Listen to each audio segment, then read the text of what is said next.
Let's do this. You're so sleepy. Hi everyone, I'm Ying Ying and welcome back to the Noodle Kids Knitting Podcast. It's been a little while since I've done a regular podcast, so I thought today would be a good day that we just talk about our usual whips, acquisition, finished projects. So with Hades on my lap, for once that he's complying, let's get into it. You're so cute. You're so tired. So I think we're going to start with finished objects as usual. Because of Hades, you can't really see what I'm wearing, but this is a finished Oolong tank. I actually finished this only 2 days ago, like a few days ago. And this is my second time making this pattern already. I really enjoyed making the first Oolong tank. I should probably say that this pattern is by Aimee Sher, and they're a Taiwanese designer, I believe, and just like a very kind, wonderful person with like really great pattern designs. And the pattern instruction personally is a bit hard on the first run, but I think there's no other way of like writing the pattern for it to be universal. So I think they had a really great handle on like how to write a comprehensive pattern. But let me show you what my first Oolong tank looks like.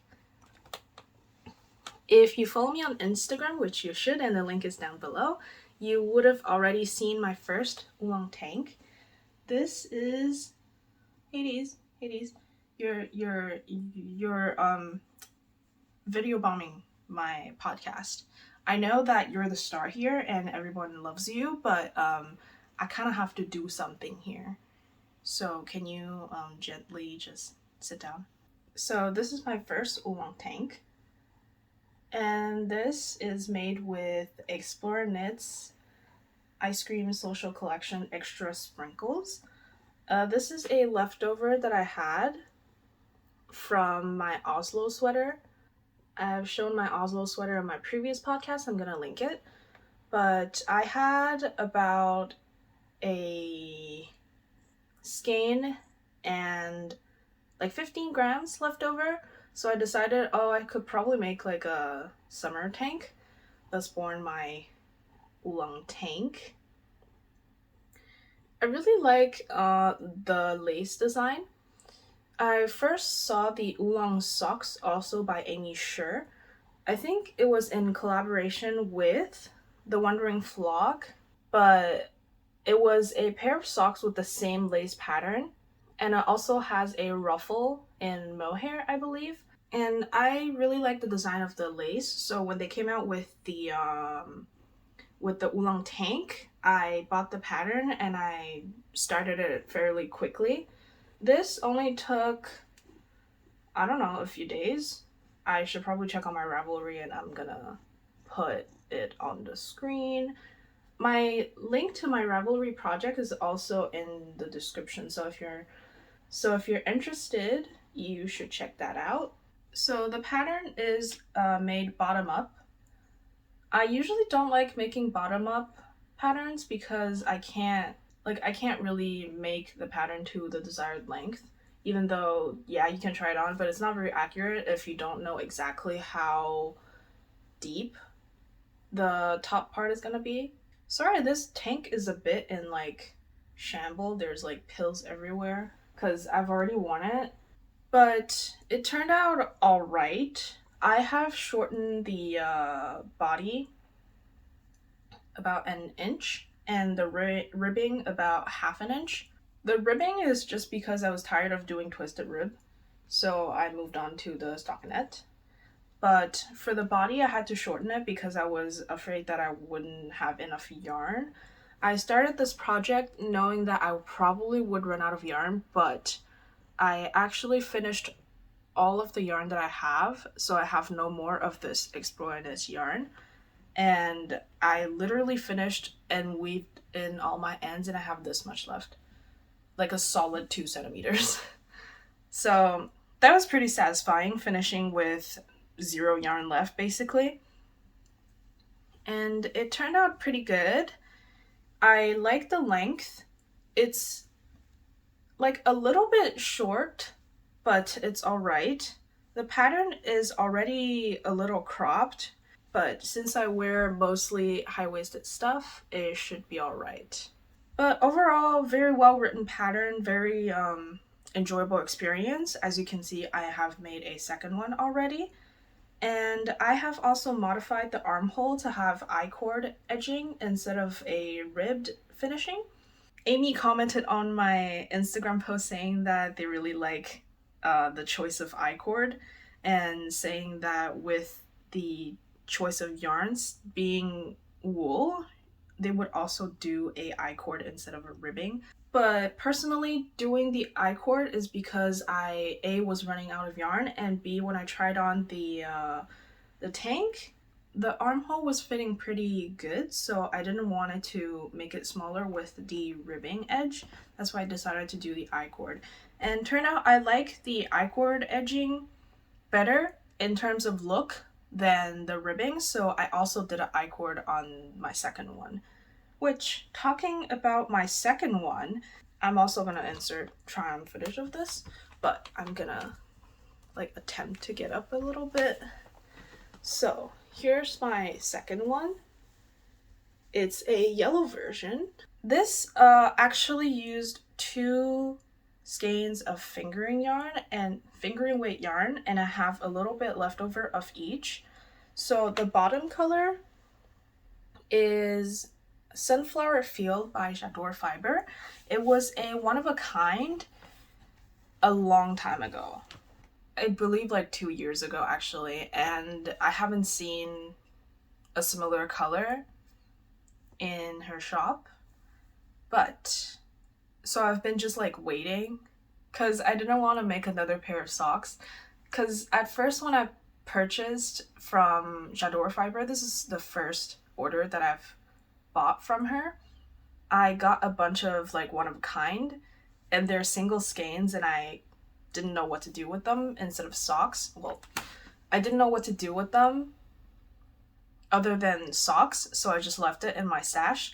And recently I got my, is this the April shipment or the May shipment?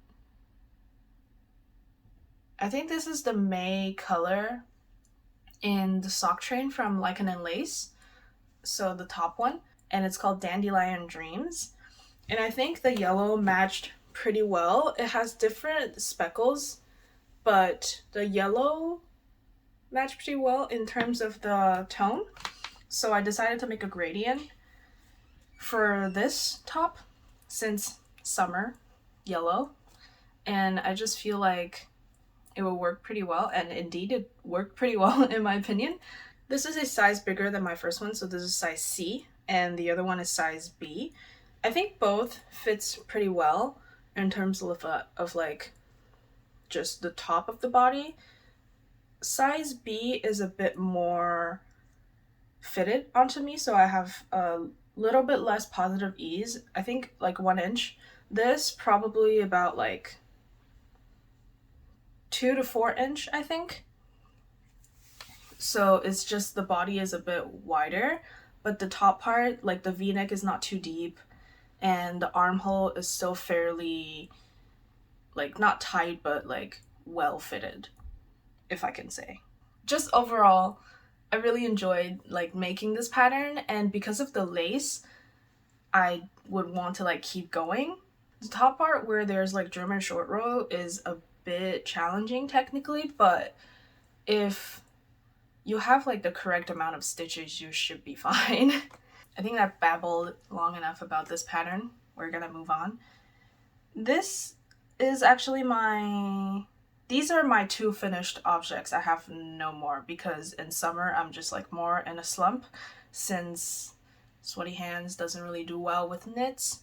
Even with summer fiber, it like the moisture clings onto the needles and the wire, so it makes the like knitted loops really hard to move on the needle. But since I can't knit, I picked up sewing actually. And here is one of my really beginner finished project for sewing. So I made a bag. I made myself a project bag. I'm just trying stuff out, so please don't laugh at me. I didn't buy any interfacing, so the fabric is pretty soft and it doesn't really stand on its own, but since I'm only starting, I don't plan on like spending too much money at once. And these fabrics are thrifted, so I don't know what they're made of, but the outside was a, I think, tablecloth. It was from Simon's Home. Still had the tag on it when I thrifted it, but now the tag is gone. But it's a drawstring bag, and I made the cord with just like butcher's cotton cord that I've had in my stash for forever for other purposes. And I made also some lining, and it has a inner pocket. I don't know if you can see. It has a pocket. So I've put my extra skein of alpaca yarn inside. And since I don't have enough of some of the fabric, the lining is two-toned, but it doesn't really matter. It's still kind of cute. It serves the purpose and it works well. And I've been wanting a bigger project bag to put like sweater quantities and stuff. And this project bag currently houses my moonset pullover. I have not done anything on the body, but I finished one sleeve. And it seems a bit short, but since it's a mix of superwash merino and alpaca, when I wash it, it's gonna grow. So I'm not worried about the sleeve length. Currently it's hitting like right here, I think, a little bit before wrist length, but I think after washing it's gonna grow and it's gonna be perfect. But yeah, I haven't been working on a lot of knits, mainly because I'm just struggling with my sweaty ass hands. I powered through the last bit of the sleeve because at the end I was sweating buckets, and the alpaca yarn, the fiber, the fluffiness is just clinging onto my hand, and it was very annoying. Anyway, I will probably showcase more sewing projects if I get more fiber. No, not fiber. If I get more fabric. But for now, I don't have any more finished objects, but I have a few whips that I can show you. So I just showed you my moonset pullover. That was a whip from a long time ago. It was in hibernation and I took it out recently because the past like 2 days before yesterday, so like 4 days ago, it was fairly okay and I wasn't too hot during the day, so I could finish the sleeve, but other than that I just couldn't do it. But I have another whip. I don't think I've showed you yet. It's my Bits and Bobble sweater. So I started this sweater because I had the pattern in my library for the longest time. I saw Our Knits and Pearls talk about this sweater a long time ago, so I decided to purchase the pattern, but I didn't have the yarn at the time to make the sweater. And now that I have a few balls of each color, not a few balls, but like a few hundred, do I even have 100 yards? I think I do, like a few 100 yards of each of these colors. I decided to make the sweater, but the yarn choice I'm not really happy with, so I don't know what I'm gonna do with this. And I kept making the sweater until I got a bit tired of stocking it, so I put it away. But I'm at the body. Like the longest part of the sweater is done already. I'm at the body. I need to finish this color block and another round of the bobbles, which takes forever, and then do the ribbing. But I think I can finish it. I just don't know if I want to, because the yarn choice is not really good. It's mostly Cascade 220 wool, and it's not really the softest you can get, and it's a bit irritating to my skin. And since it's a tight fitting sweater at the neck, I'm not sure if I want to keep making it. But it could also just be that I'm a bit annoyed with stockinette and the bobbles. So it's gonna stay in hibernation for now, and since it's summer still, it's gonna be fairly hot to knit with a giant sweater that's worsted weight. But anyway, this is a really rambly and random video. But aren't all of my videos random and rambly? Let's talk about acquisitions. So I haven't talked like that in the podcast for like approximately a month, 2 months. Wow, it's been a while. I don't really remember, honestly, but at least a month. So some of my pre-order came in, and some is just like spur of the moment because they were having a sale. So let's go. First, we have Princess Mononoke collection from Typical Bliss came in. The colorways that I chose from the Mononoke collection are the Nightwalker, which is this. So this is it variegation or speckled? I think it was meant to be speckled, but it looks more variegated and watercolory-ish right now. But is a variegated yarn of beige with a bit of pale teal and a bit of mid blue. So this is inspired by the, oh my god, I don't know what the guy's name is.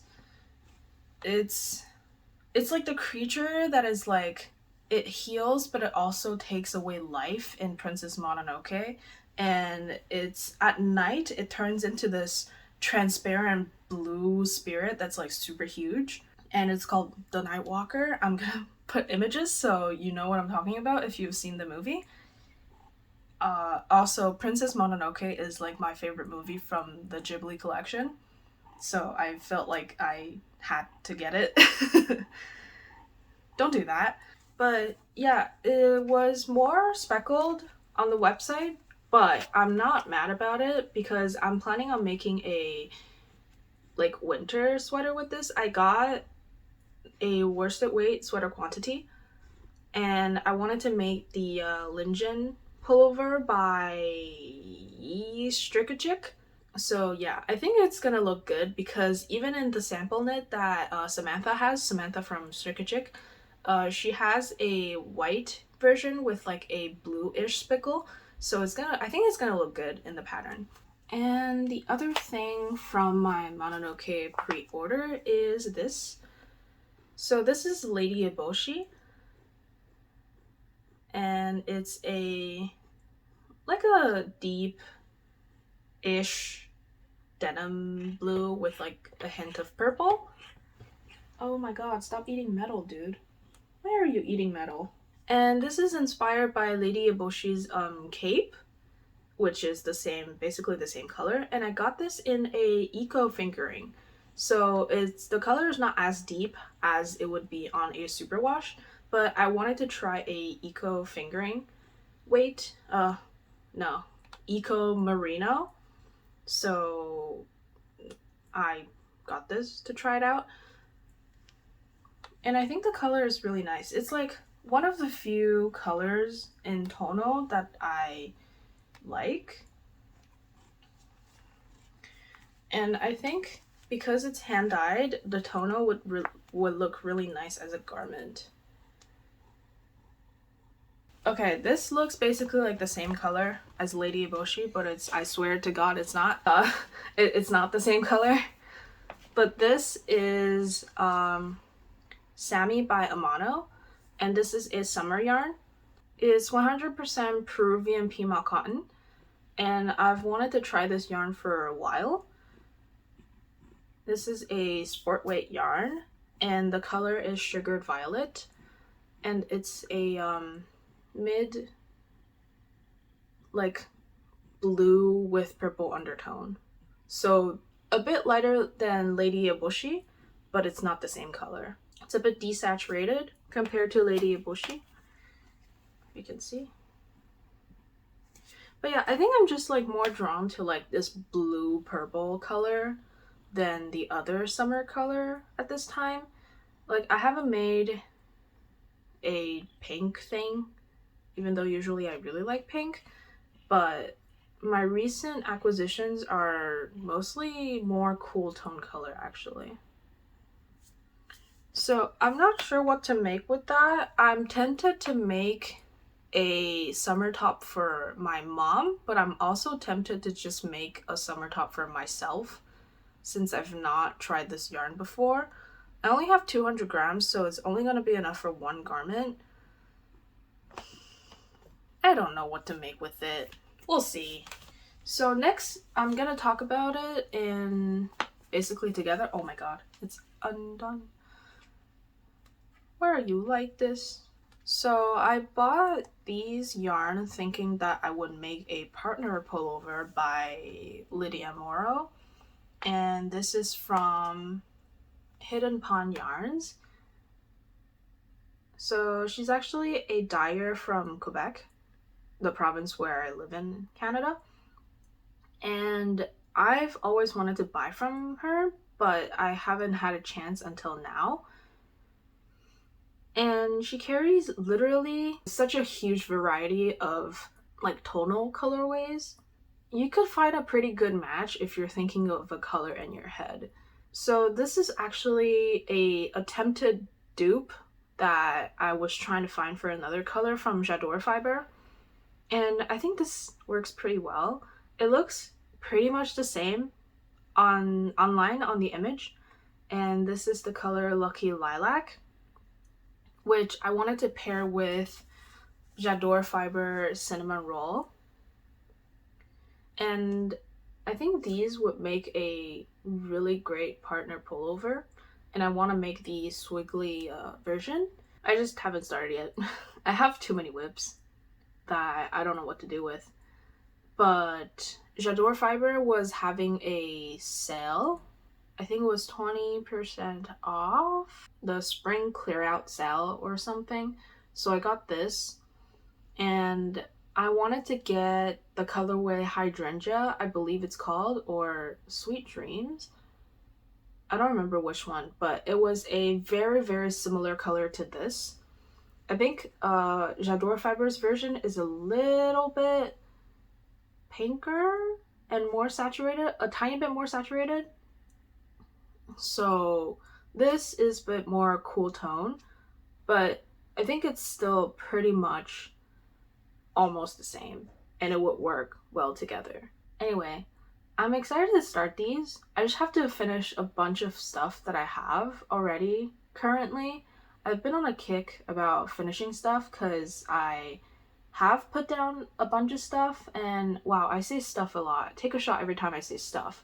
I have put down many whips and put them in hibernation on my Ravelry, but I recently picked them up and started finishing them.